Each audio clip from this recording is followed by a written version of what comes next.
ಕಲಬುರ್ಗಿ ಜಿಲ್ಲೆಯ ಚಿಂಚೋಳಿ ತಾಲೂಕಿನ ಗೌಡನಹಳ್ಳಿ ಗ್ರಾಮದಲ್ಲಿ ರೈತರು ತೀವ್ರ ಸಂಕಷ್ಟವನ್ನು ಎದುರಿಸುತ್ತಿದ್ದಾರೆ. ಗೌಡನಹಳ್ಳಿ ಗಾರಂಪಳ್ಳಿ ಕಡೆ ಹೊಲಗಳಿಗೆ ಹೋಗುವ ಕಾಲುದಾರಿ ಬಂಡಿಹಾದಿ ಕಳೆದ 8 ರಿಂದ 9 ವರ್ಷಗಳಿಂದ ಸಂಪೂರ್ಣವಾಗಿ ಮುಚ್ಚಲ್ಪಟ್ಟಿದೆ.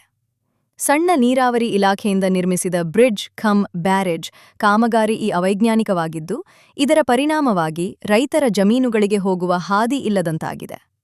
ಸುಮಾರು 18 ಎಕರೆ ಭೂಮಿ ಬಳಕೆಯಾಗದೆ ಬತ್ತಿಹೋಗಿದೆ. ಈ ಕುರಿತು ರೈತರು ಹಲವಾರು ಬಾರಿ ಮನವಿ ಸಲ್ಲಿಸಿದರೂ ಯಾವುದೇ ಪರಿಹಾರ ದೊರೆತಿಲ್ಲ. 2020 ಹಾಗೂ 2025ರಲ್ಲಿ ಅಧಿಕಾರಿಗಳಿಗೆ ಮನವಿ ನೀಡಿದರೂ ಸಮಸ್ಯೆ ಇನ್ನೂ ಮುಂದುವರಿದಿದೆ ಎಂದು ರೈತರು ಆರೋಪಿಸಿದ್ದಾರೆ. ಸಮಸ್ಯೆ ಪರಿಹಾರವಾಗದಿದ್ದಲ್ಲಿ 1 ವಾರದೊಳಗೆ ನ್ಯಾಯ ಸಿಗದಿದ್ದರೆ ಕಲಬುರ್ಗಿ ಜಿಲ್ಲಾಧಿಕಾರಿ ಕಚೇರಿ ಎದುರು ಅನಿರ್ದಿಷ್ಟಾವಧಿ ಧರಣಿ ನಡೆಸುವುದಾಗಿ ರೈತರು ಎಚ್ಚರಿಕೆ ನೀಡಿದ್ದಾರೆ. ನಮಸ್ಕಾರ ಸರ್, ನಾವು ತಾಲೂಕಾ ಚಿಂಚೋಳಿ, ನಮ್ಮದು ಗೌಡನಹಳ್ಳಿ ಸರ್, ಗಾರಂಪಳ್ಳಿ ನಮ್ಮದು ಪಂಚಾಯತ್ ಇದೆ ಸರ್. ನಮ್ದು ಹೊಲಕ್ಕೆ ಹೋಗೋ ದಾರಿ ಇಲ್ಲ ಸರ್. 8-9 ವರ್ಷ ಹಿಡಿದು ನಮ್ಮ ಹೊಲಗಳು ಬೀಳಿದೇವೆ ಸರ್. ನಮ್ಮಲ್ಲಿ ಬ್ರಿಡ್ಜ್ ಬ್ಯಾರೇಜ್ ಆಗಿದೆ ಸರ್. ಬ್ರಿಡ್ಜ್ ಬ್ಯಾರೇಜ್ ಆಗಿ ಮುಂದೆ ಸರ್ MR ಡಿಪಾರ್ಟ್ಮೆಂಟ್ ಇದು ಮಾಡಿದ್ರು, ರುಕಾಸಿದ್ರು ಸರ್. ಕೆಲಸ ರುಕಾಸಿದ ಮೇಲೆ ಏನಾದ್ರು ಸರ್ ಅವ್ರು MR ಡಿಪಾರ್ಟ್ಮೆಂಟ್ ಅಂದ್ರು ದಾರಿ ಮಾಡ್ಕೊಡ್ತೀವಿ ಅಂತ ಅಂದ್ರು ಸರ್. ಅದ್ಮೇಲೆ ಸರ್ ಅವ್ರು ಬ್ರಿಡ್ಜ್ ಬ್ಯಾರೇಜ್ ಆಯ್ತು ಸರ್. ಅವ್ರು ಹೊಲದವರು ಆ ಟೈಮ್ನಲ್ಲಿ ಕುಡ್ತೀನಿ ಅಂದ್ರು ಸರ್. ಅವ್ರು ಕುಡ್ತೀನಿ ಅಂದ್ರು ಸರ್. ಈಗ ಏನಾದ್ರು ಸರ್, ಈಗ ಅವು ಬ್ರಿಡ್ಜ್ ಬ್ಯಾರೇಜ್ ತಟ್ಟಿ ಹಾಕಿದ್ರೆ ಏನದ ಸರ್, ಊರಾಗ ಕುಡ್ಲಿಕ್ಕೆ ನೀರು ಬರ್ತದೆ ಸರ್, ಮಿನಿ ವಾಟರ್ ಸಪ್ಲೈ. ಅದ ತಟ್ಟಿ ಹಾಕ್ಲಿಲ್ಲ ಸರ್ ಅಂದ್ರೆ ಮಿನಿ ವಾಟರ್ ಸಪ್ಲೈ ನೀರು ಬರಲ್ಲ ಸರ್. ಅಲ್ಲಿಗೆ ನಮ್ಗೆ ಹೊಲಕ್ಕೆ ದಾರಿ ಅವರು ಯಾರು ಕೊಡ್ತಾರೆ ಸರ್. ಈಗ ನಮ್ದು ಕಮ್ಸೆ ಕಮ್ 18-19 ಎಕರೆ ಭೂಮಿ ನಮ್ದು ಹೊಡವಿದೆ ಸರ್, ಬೀಳಿದೆ ಸರ್.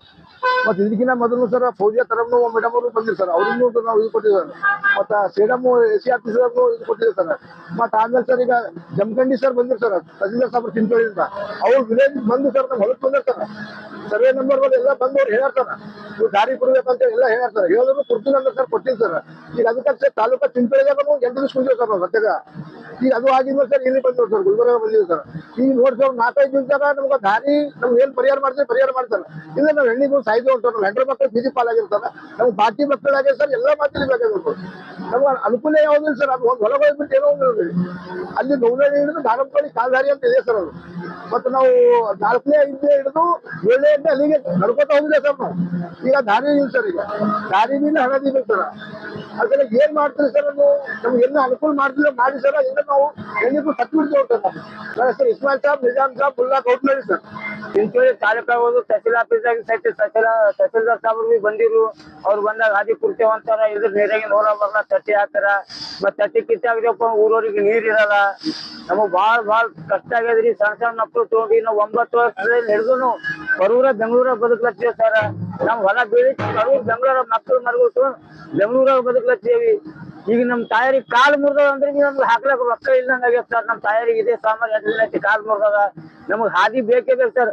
ಇಲ್ಲಾದ್ರೂ ನಾವ್ ಒಬ್ಬರು ಕುಡಿಯಂಗಿಲ್ಲ, ಇದು ನಾವ್ ಮನೆ ಮಂದಿ ಕುಡಿತೇವಿ ಎಣ್ಣೆ. हबीब साहब मुल्ला। हमारे खेत को रास्ता नहीं है जाने के वास्ते, हमारा खेत पड़े। हमें बच्चों की शादी कर को हमारा कर्जा हुए 10-15 लाख रुपए। हमें बिकाना का तो कहीं ले रहे नहीं हमारा खेत को रास्ता होना, हम नहीं तो हमें तेल बेको खत्म होते।